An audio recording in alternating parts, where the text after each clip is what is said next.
നന്ദൻകോട് കൂട്ടക്കൊലപാതക കേസിൽ കേതൽ ജിൻസൺ രാജയ്ക്ക് ജീവപര്യന്തം തടവ്, 15 ലക്ഷം രൂപ പിഴയും തിരുവനന്തപുരം അഡീഷണൽ സെഷൻസ് കോടതി വിധിച്ചു. 2017 ഏപ്രിൽ 5 നടന്ന കൊലപാതകം അപൂർവങ്ങളിൽ അപൂർവമല്ലെന്ന് കോടതി നിരീക്ഷിച്ചു. വിധിയിൽ സംതൃപ്തിയുണ്ടെന്ന് പ്രോസിക്യൂഷനും അന്വേഷണ ഉദ്യോഗസ്ഥരും വ്യക്തമാക്കി. പണിഷ്മെൻ്റ് സമയത്ത് തീർച്ചയായിട്ടും പ്രതിക്ക് മാനസിക നില പ്രശ്നമുണ്ടെന്ന് ഇപ്പോഴും ട്രീറ്റ്മെൻറ്റിൽ കണ്ടിന്യൂ ചെയ്തുകൊണ്ടിരിക്കുകയാണ്. തീർച്ചയായിട്ടും ആ ഒരു ഭാഗം തീർച്ചയായിട്ടും കോടതിയുടെ മനസ്സിനെ ചലിപ്പിച്ചിട്ടുണ്ടായിരിക്കും. തീർച്ചയായിട്ടും അതുകൊണ്ടായിരിക്കും ഡെത്ത് സെൻറ്റൻസിലോട്ട് പോകാതിരുന്നത്. സൊസൈറ്റിയെ സാറ്റിസ്ഫൈ ചെയ്യുക എന്നുള്ളൊരു ഇതല്ല. ആ കോടതിക്ക് അതിൻ്റേതായിട്ടൊരു ചട്ടക്കൂടിൽ നിന്നും ആ സുപ്രീം കോടതിൻ്റെ പല വിധിന്യായങ്ങളിലും പറഞ്ഞിട്ടുള്ള അഗ്രവേറ്റിംഗ് മിറ്റിഗേറ്റിംഗ് സർക്കംസ്റ്റാൻസ് നോക്കി അതിനെ സാറ്റിസ്ഫൈ ചെയ്താൽ മാത്രമേ ഒരു ഡെത്ത് സെൻറ്റൻസ് കൊടുക്കാൻ പറ്റൂ. ഒരാളുടെ ജീവൻ എടുക്കുന്ന ഒരു തലത്തിലേക്ക് പോകണം. നമ്മുടെ ബേസിക് പ്രിൻസിപ്പിൾ എന്ന് പറഞ്ഞാൽ റീഫോർമേറ്റീവ് തിയറിയാണ്. അപ്പോൾ ഇതിനകത്ത് ലൈഫ് ഇംപ്രസ്മെൻറ്റ് സഫീഷ്യൻ്റ് ആകില്ല എന്നുള്ള നമ്മുടെ ശക്തമായ വാദമുണ്ടായിരുന്നു. പക്ഷേ ആ ഭാഗത്തിലാണ് കോടതി ഏറ്റവും ശരിക്കും അപ്രീഷിയേറ്റ് ചെയ്യേണ്ട തരത്തിലുള്ളൊരു വിധിയാണ്. ആ 7, 5, 12 വർഷം കഴിഞ്ഞതിന് ശേഷം മാത്രമേ ലൈഫ് ഇംപ്രസ്മെൻറ്റ് തുടങ്ങത്തുള്ളൂ എന്നും സ്റ്റേറ്റിൻ്റെ ഭാഗത്ത് നിന്നും കമ്മ്യൂട്ടേഷൻ വന്നില്ല എന്നുണ്ടെങ്കിൽ റിമൈനിങ് ലൈഫ് കേതൽ തീർച്ചയായിട്ടും ജയിലിൽ തന്നെ കഴിയും. ആവശ്യപ്പെട്ട വധശിക്ഷ ലഭിച്ചില്ലെങ്കിലും വിധിയിൽ സംതൃപ്തി രേഖപ്പെടുത്തുന്നുണ്ട് അന്വേഷണ സംഘം. കേൾക്കാം.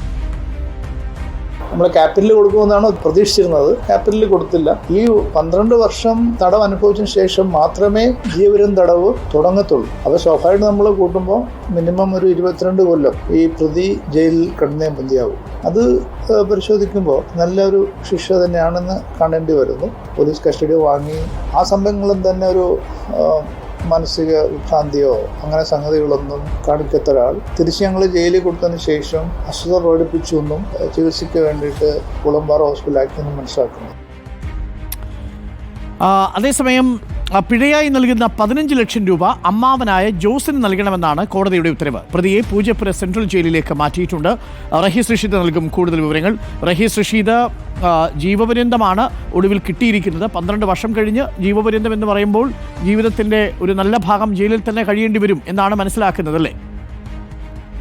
അരുൺ, 2017 മലയാളിയെ നടുക്കിയ അതിക്രൂരമായ കൊല നടത്തിയ ഒരു കേസിലെ പ്രതിയായ കേതൽ ജിൻസൺ രാജയ്ക്ക് ജീവപര്യന്തം ശിക്ഷയാണ് തിരുവനന്തപുരം അഡീഷണൽ സെഷൻസ് കോടതി ജഡ്ജിയായ കെ വിഷ്ണു വിധിച്ചിരിക്കുന്നത്. ആദ്യം അമ്മയെ കൊലപ്പെടുത്തുക, പിന്നീട് അച്ഛനെ കൊലപ്പെടുത്തുക, സഹോദരിയെ കൊലപ്പെടുത്തുക, വീട്ടിൽ നിൽക്കുന്ന ബന്ധുവായ സ്ത്രീയെ കൊലപ്പെടുത്തുക. അവരെ കൊലപ്പെടുത്തി എന്നു മാത്രമല്ല, അവരുടെ മൃതദേഹത്തിനൊപ്പം 3 ദിവസം ആ വീട്ടിൽ കഴിയുക കൂടിയാണ് പ്രതി. പിന്നീട് മൃതദേഹങ്ങളെല്ലാം പെട്രോൾ ഒഴിച്ച് കത്തിച്ച് വീട് കത്തിച്ച് ഇത് ഒരു അപകടമുണ്ടായതാണ് എന്ന് സൃഷ്ടിക്കാനുള്ള ഒരു ശ്രമമായിരുന്നു പ്രതി നടത്തിയിരുന്നത്. ആദ്യം തന്നെ ആസ്ട്രൽ പ്രൊജക്ഷൻ, ഒരു ആഭിചാര ക്രിയയുടെ ഭാഗമായാണ് കൊലപാതകം നടത്തിയതെന്ന് പറഞ്ഞ് നിയമ നടപടികളിൽ നിന്ന് രക്ഷപ്പെടാനുള്ളൊരു നീക്കം പ്രതി നടത്തി. പ്രോസിക്യൂഷനും അന്വേഷണ സംഘവും കോടതിയെ സമീപിച്ച് മെഡിക്കൽ ബോർഡിനെ വെച്ച് മാനസിക നില പരിശോധിച്ചു. ഒരു പ്രശ്നവും കേതൽ ജിൻസൺ രാജയ്ക്കില്ല എന്ന് തെളിയിക്കുകയും പിന്നീട് നിയമ നടപടിയിൽ നിന്ന് അങ്ങനെ ഊരിപ്പോകാൻ കഴിയാത്ത അവസ്ഥയിൽ കേതൽ ജിൻസൺ രാജ എത്തുകയും ചെയ്യുകയായിരുന്നു. ഇന്ന് കോടതി നടപടി തുടങ്ങിയപ്പോൾ ഇതുവരെ കോടതിയിൽ ഉന്നയിക്കാത്ത വാദം, കേതലിന് മാനസിക പ്രശ്നമുണ്ട് എന്ന് പ്രതിഭാഗം അഭിഭാഷകൻ വാദിക്കുന്നു. അതിനെ ഖണ്ഡിച്ച് പ്രോസിക്യൂഷൻ്റെ ഭാഗത്തു നിന്ന് വാദമുണ്ടാകുന്നു. ഏറ്റവും അവസാനം കേതൽ കഴിഞ്ഞ കുറച്ച് ദിവസമായി പേരൂർക്കട മാനസികാരോഗ്യ കേന്ദ്രത്തിൽ ചികിത്സയിലാണ് എന്ന ഡോക്യുമെൻറ്റും മറ്റും കോടതിയിൽ കൊടുക്കുന്നു. ഒരു പക്ഷേ അതിൻ്റെ കൂടി അടിസ്ഥാനത്തിലായിരിക്കാം കോടതി പ്രോസിക്യൂഷൻ ആവശ്യപ്പെട്ട പരമാവധി ശിക്ഷയായ വധശിക്ഷയിൽ നിന്ന് ഒഴിവാക്കി, അല്ലെങ്കിൽ വധശിക്ഷ നൽകാതെ ജീവപര്യന്തം ശിക്ഷ കേതലിന് ജീവപര്യന്തം എന്ന് പറയുമ്പോഴും 4 ലക്ഷം രൂപ 4 പേരുടെ കാര്യത്തിലും പ്രത്യേകം ജീവപര്യന്തമാണ്. പക്ഷേ ഇതെല്ലാം ഒരുമിച്ച് അനുഭവിച്ചാൽ മതി.